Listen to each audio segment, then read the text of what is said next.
Well, the season started all right, hasn't it? But can we go down to the seaside and shit on the Seagulls ourselves? Brighton match preview.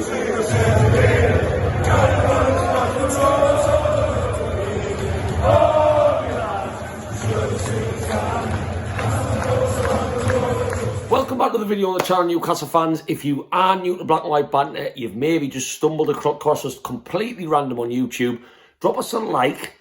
That gets us up the search bar, and if you like my opinion by the end of this video and you subscribe, you'll be notified every single time a video gets stuck on there.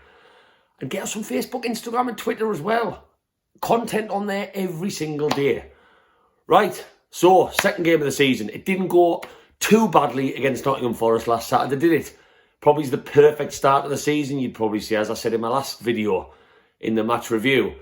Lovely stuff. Controlled, fantastic, passing, creating chances, shots on goal, entertaining, domination, really. But it's going to be a little bit different on Saturday away to Brighton and Hove Albion. They've had a very good start of the season. A first win for a very long time for them at Man United, which I love to see, by the way. So if any Brighton fans end up watching this video, well done on last week's result. I hate Man United. So they've had a very good start of the season. And with a Graham Potter team, you know what you're getting. You're getting organisation, you're getting a good passing style, and a very, very challenging place to go. We haven't had a fantastic record down at the Amex in recent years. A couple of draws. The one win in the season, we won the championship when Perez got the winner late on. That was a fantastic night when we were going neck and neck with them to get promotion. But generally speaking, we haven't had a great record down there. We obviously got the draw last year with that goal from Hayden when Eddie Howe was actually in the stands. But this, for me, poses a very different threat to last Saturday. We knew Nottingham Forest were a little bit disjointed, a million new players in the side, newly promoted, not the worst start of the season. Brighton are going to be bouncing after their result on Saturday. We're going to have to dig in deep a little bit. Now, I don't think the team is going to change very much. We haven't got any players coming back from injury who might go in. I don't think Eddie Howe's going to bring Sven Botman in the defence. He doesn't need to. Dan Burn, obviously going back to his old club in Brighton. He knows a lot about them. He knows what their attackers pose. He's going to have the best understanding of how to play against your Danny Welbecks and your Marchers and your Trossards, because he was with them week in, week out on the training ground. So that helps us. Eddie Howe said in his press conference that he hasn't spoke to Dan Burn about Brighton. He's avoided doing that. I don't believe that as far as I can chuck it. If you've got a player in your squad who played for that team for the best part of however many years Dan Burn did, I don't know, very long time, week in, week out, you are going to ask him a few questions. Their backroom staff are going to say, right, Dan, can you help us? Have you got any pointers? All of that sort of stuff. So I don't believe that. Eddie Howe, very honest in his interviews, but I just struggle to buy that. And it could work to our advantage. So Dan Burn will probably be in Fabian Schär's ear, he'll be in Kieran Trippier's ear, and he'll be in Matt Targett's ear on what sort of players they are, how to stop them. Because if anyone knows, it's the man who was doing it every week in training ground matches, every day. So it's a special day for him going back to his old club. I wouldn't change very much, even if we did have different players to select from. I wouldn't. Obviously, John Joe Shelby's injured now, so he wasn't really in the running for this game anyway. I think he still would have been out when we originally thought it was only going to be a 3-week injury. So you'd expect the defence to stay the same, Nick Pope to stay the same. He had nothing to do against Forest on Saturday, so we still yet to see Nick Pope really in action when he's tested, and that might come on Saturday. Because let's face it, Newcastle fans, if we're going to get a result, yes, we need to be good at one end of the field, attacking, which I'll touch on in a second, but we have to be sound defensively. Brighton are going to create chances. We're not going to go there and totally shut up shop and cut them out completely. So they are going to create chances. Let's see what Nick Pope's all about on Saturday.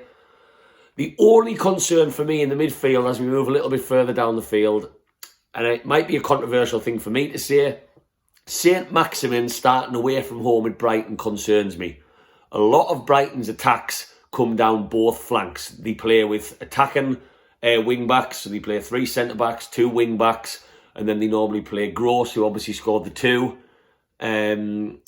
goals on Sunday against Man United. They've got Trossard, they've got March. They have a lot of players who like to cut inside, but also like to swing balls into Welbeck. Welbeck's going to run the channels as well, as he did against Man United, if anyone watched that game. And St Maximin still, for me, is a little bit lacklustre on the defensive side. Go over to the left-hand side, the right-hand side, sorry, Almiron. He will never stop. I will be happy to see Almiron in the team sheet on Saturday because he will have to pull his socks up at times and graft defensively. Maximin, I just don't think his heart's ever in defending. Say if we've got backs against the wall for 20 minutes on Saturday, he doesn't like doing it. Laurent Robert didn't like doing it. Ben Arfa didn't like doing it. Ginola didn't like doing it. All of these flair players that Maximin falls under don't like doing that dirty work. And who could blame them because they want to be dribbling, taking people on, having shots on goal, doing the exciting stuff for the fans in the away end. And I'm just a little bit worried about that. And I hope I'm wrong. I just feel like we are going to be exposed time after time after time because their wing-backs are going to be on it. And Maximin, please, Alan, put a shift in on Saturday because that's going to be a big contributing factor to whether we get a result. A little bit further afield, I think we're going to create chances. Bruno's on it. Joe Linton, I've got no doubt he'll have another fantastic game. And Callum Wilson is getting sharper and sharper and sharper. There's even rumours today he's going to sign a new contract to keep him here till the end of his career, like roughly age-wise, which is brilliant news. I'm all for that if he stays fit.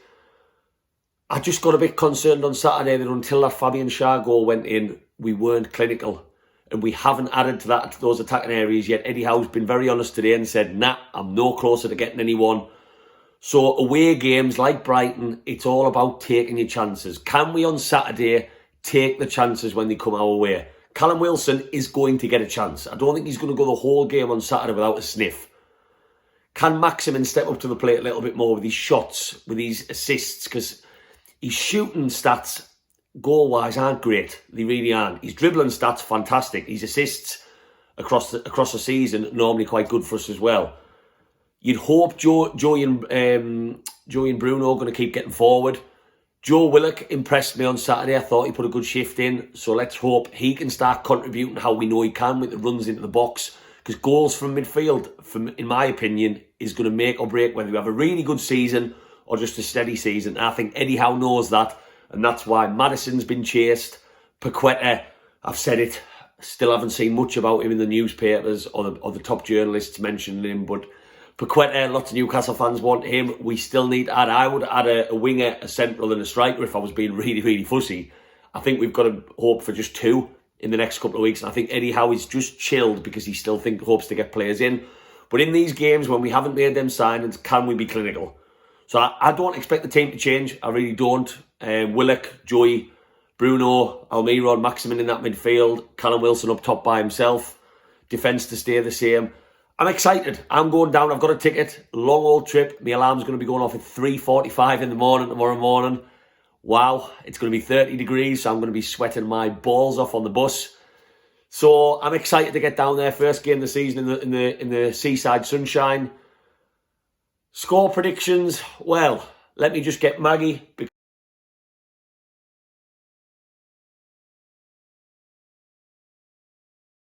She went for a draw against Nottingham Forest. She's got a Newcastle collar on. She seems to like the draw, which, to be honest, I would take that. Would you take that? Yeah, she seems happy. So we're going to go for the draw this week. If you are new to Black and White Banter, Newcastle fans, make sure you get in the comments. Let us know what you think. Are we going to win? Are you a little bit worried about these lack of attackers coming in the window? Let us know your thoughts. And if, as I've already said, if you are new to Black and White Banter, click the like. Just one of these. It takes you a second. It really helps us get up the search bar. And subscribe right now. I'll hopefully touch down for an away day vlog at some point tomorrow. Probably 15 Jaeger bombs deep. So I'll see you on the next video. And fingers crossed we have another lovely weekend like last weekend. Away the lads.